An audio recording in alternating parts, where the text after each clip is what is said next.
What does ego have to do with spirituality, and how can you deal with it when you come across it? Let's get to it.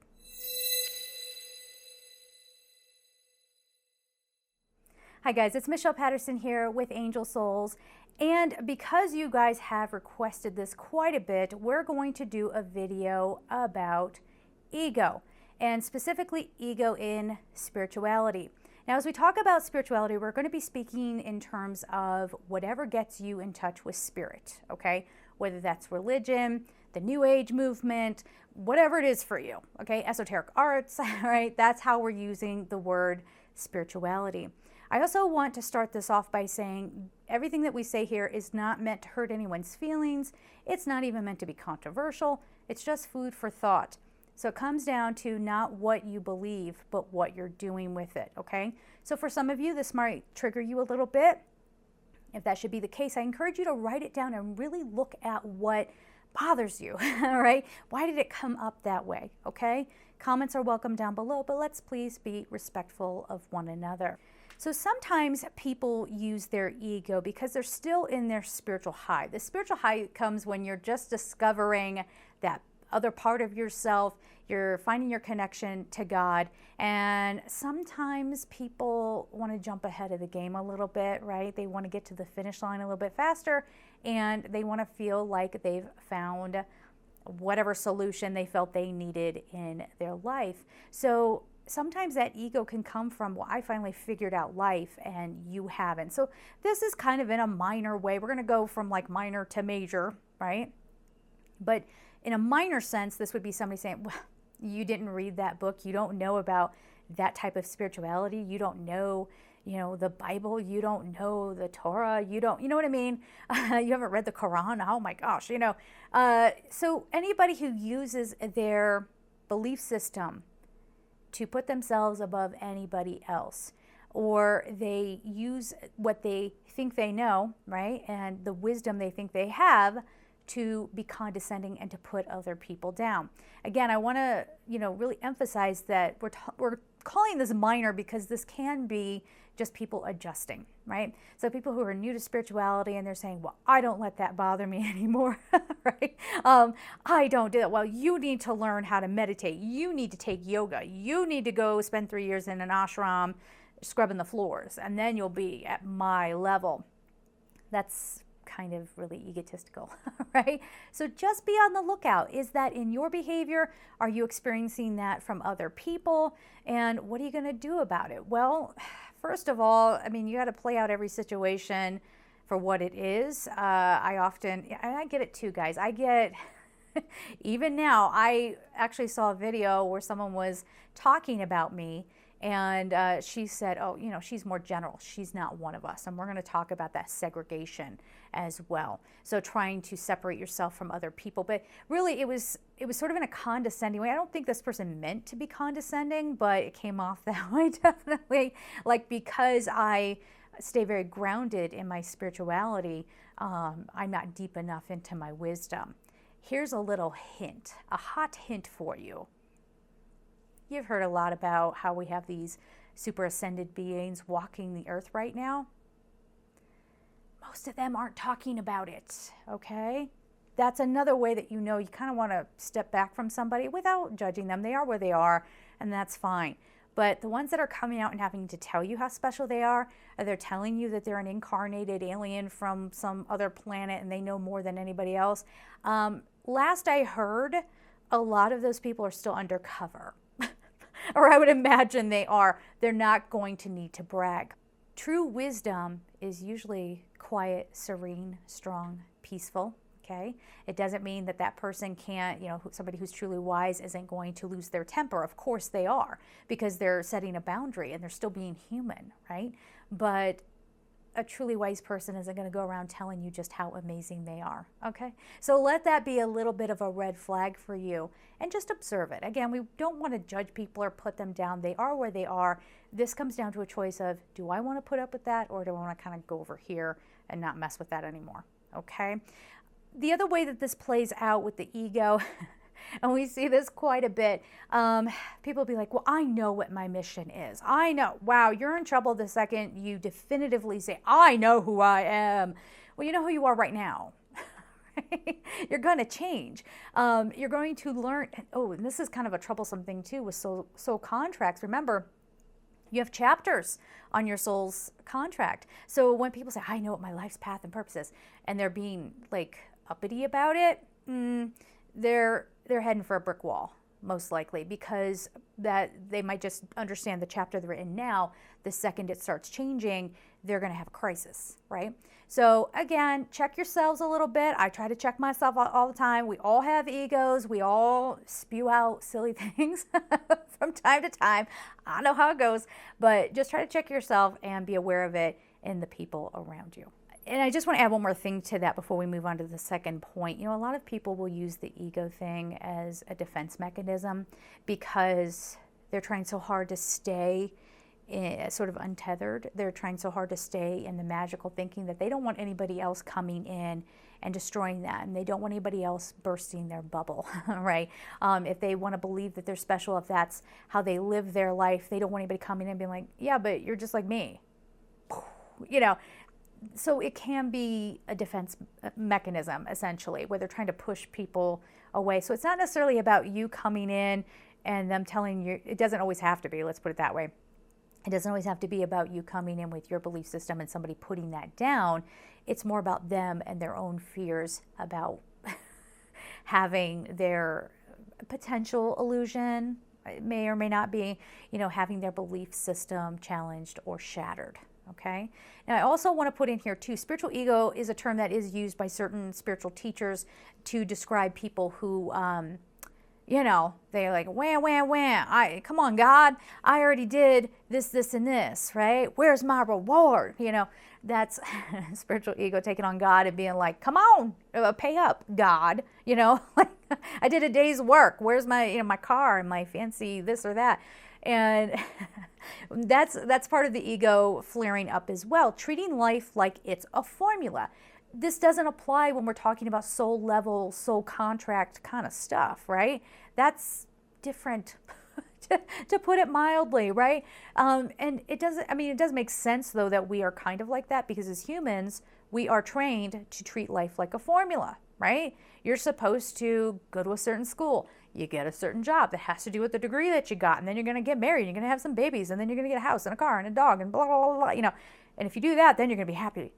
Yeah, but we're figuring out that doesn't work, right? So a lot of times I think people want to take that kind of formula and apply it to their soul contract so that they get the most out of this life.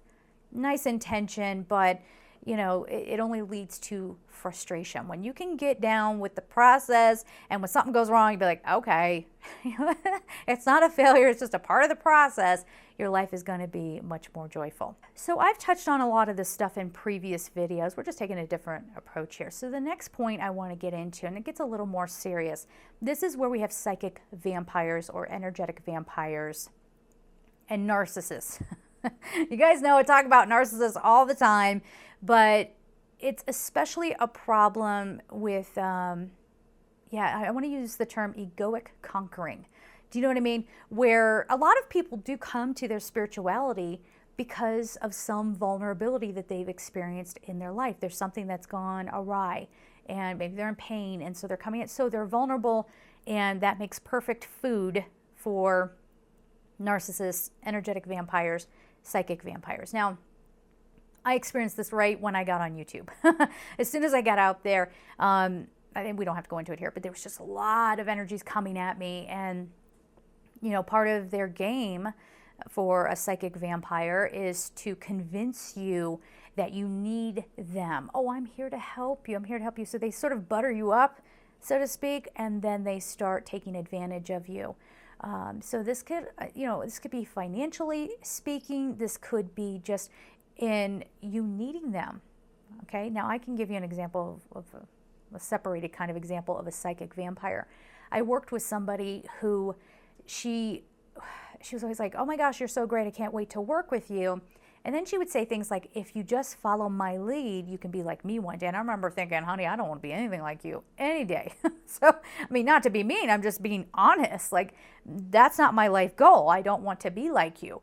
But she would constantly kind of belittle me And anytime I started to grow, she would knock me down with something and tell me, she even said, I don't like who you're becoming. Okay. Now, most of you can relate to that because you've been in relationships where anytime you started to grow and develop, they didn't like it. They felt threatened. They wanted to keep you low so that you remained a food source. Okay. Now, why is this so dangerous in this community? Because spirituality, like I said, is a catch-all. I've said this in previous videos. It's a catch-all area. So people who suffer from, let's say, mental illness, which makes them marked and sort of demonized in mainstream society, they can find love and solace and understanding within this community. Okay? People who have been through, God forbid, traumas or anything like that, they're trying to find God, they're trying to find their way back to their soul, which innately they know is where the comfort is, right? So they find their way into this community. And then you have these people just coming in and convincing you that reader, pay attention to this, that reader doesn't know what they're doing. That person's bad. Okay? You want to talk about the battle of good and evil? I'm right in the middle of it. I'm right in the middle of it all the time. More on that later, perhaps. Let's see if we want to get into that. But I do want to just put that in the video so that it can raise awareness. You know, if you don't feel right about somebody, then get away from them, okay? If they're constantly knocking you down and making you feel like you don't know anything, now that's different than when somebody's kind of calling you out on being egotistical, right?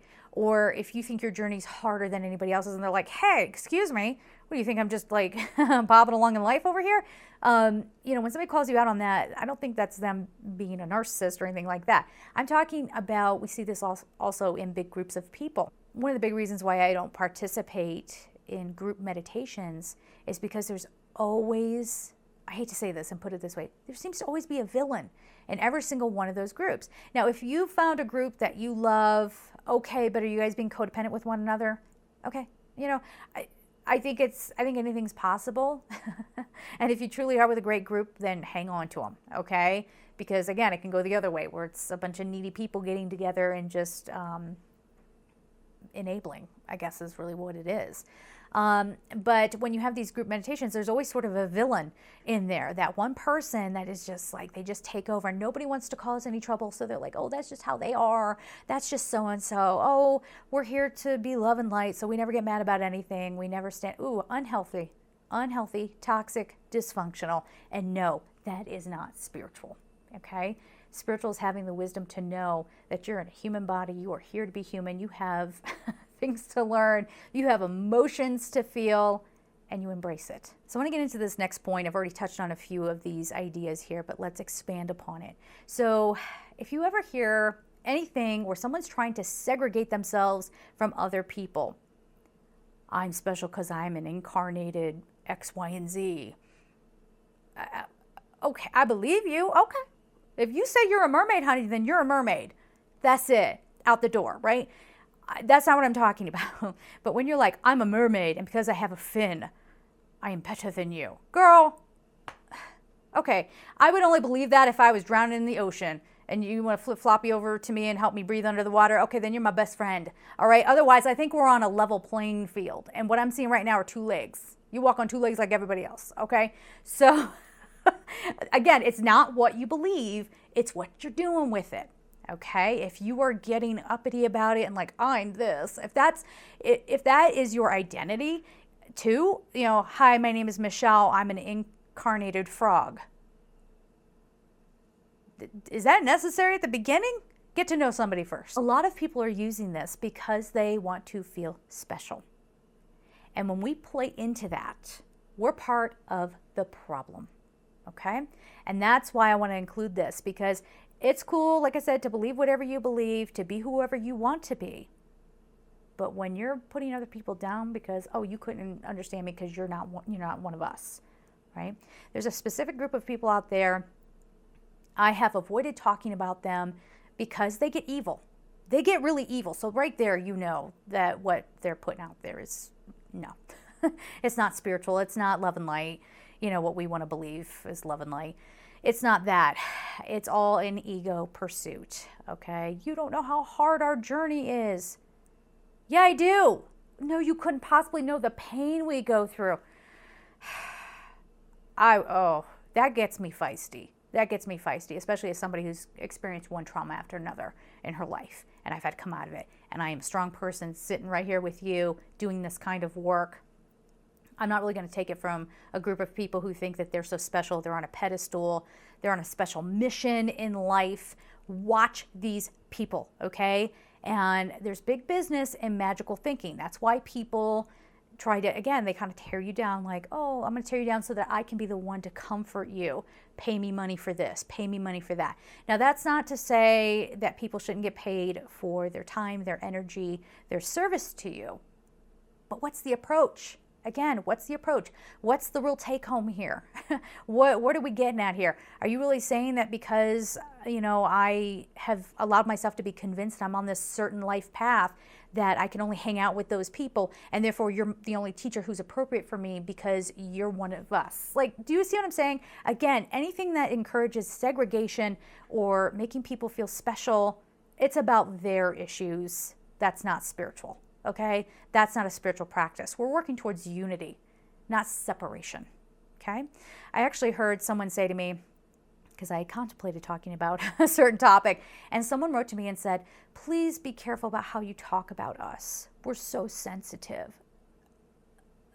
I'm sorry, I tried to hide that face. It just came on. It's just a natural twitch. It's an honest twitch. And I wrote back and I was like, I'm sorry, what? Well, you're not one of us, so you don't truly understand. So please be gentle in how you approach this. Okay, so that was that one. And then I heard somebody else. Remember, I said they get evil, okay? Somebody else wrote to me and said, don't you dare. It was a very threatening comment. Don't you dare talk about that. You have no right talking about that.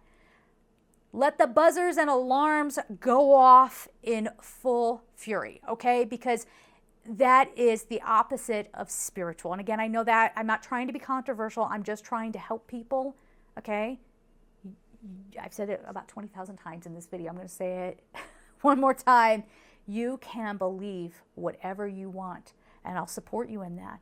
But the second you try to use that to manipulate others, I'm going to be at your door, calling you out on it.